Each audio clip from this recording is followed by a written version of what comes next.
Donc, un grand exercice qui... Christine Fréchette devait normalement présenter un plan en immigration pour les 4 prochaines années au Québec. Mais surprise, la ministre accouche aujourd'hui d'un plan sur 2 ans. C'est une approche qui va nous permettre de bénéficier d'une plus grande flexibilité. Pour 2024 et 2025, la ministre reste donc prudente et conserve une cible de 50 000 immigrants permanents par année. Mais le nombre réel sera plus élevé, entre autres parce que Québec admettra sans limite les étudiants étrangers qui ont obtenu un diplôme en français dans la province, soit environ 6 500 étudiants par année.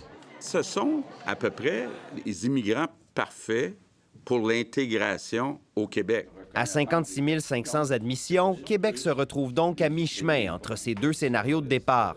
Un compromis qui déçoit compte tenu de la pénurie de main-d'œuvre. Ça fait depuis 2016 que, selon nos évaluations, on aurait dû être à 60 000. Et qui fait craindre des délais interminables. Surtout la catégorie humanitaire et familiale qui va être très pénalisée. La ministre a été avertie que son plan allait séparer des familles. Mais au Parti québécois, c'est la capacité d'accueil du Québec qui préoccupe. Est-ce qu'on a parlé du français? Est-ce qu'on a parlé de la main-d'œuvre et des services disponibles, du logement? Non.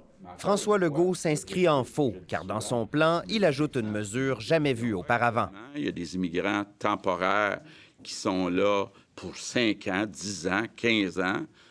Bien, ils ne pourront plus rester plus que 3 ans sans avoir réussi un test. Lors du renouvellement de leur permis, les travailleurs étrangers temporaires devront démontrer une connaissance minimale du français à l'oral.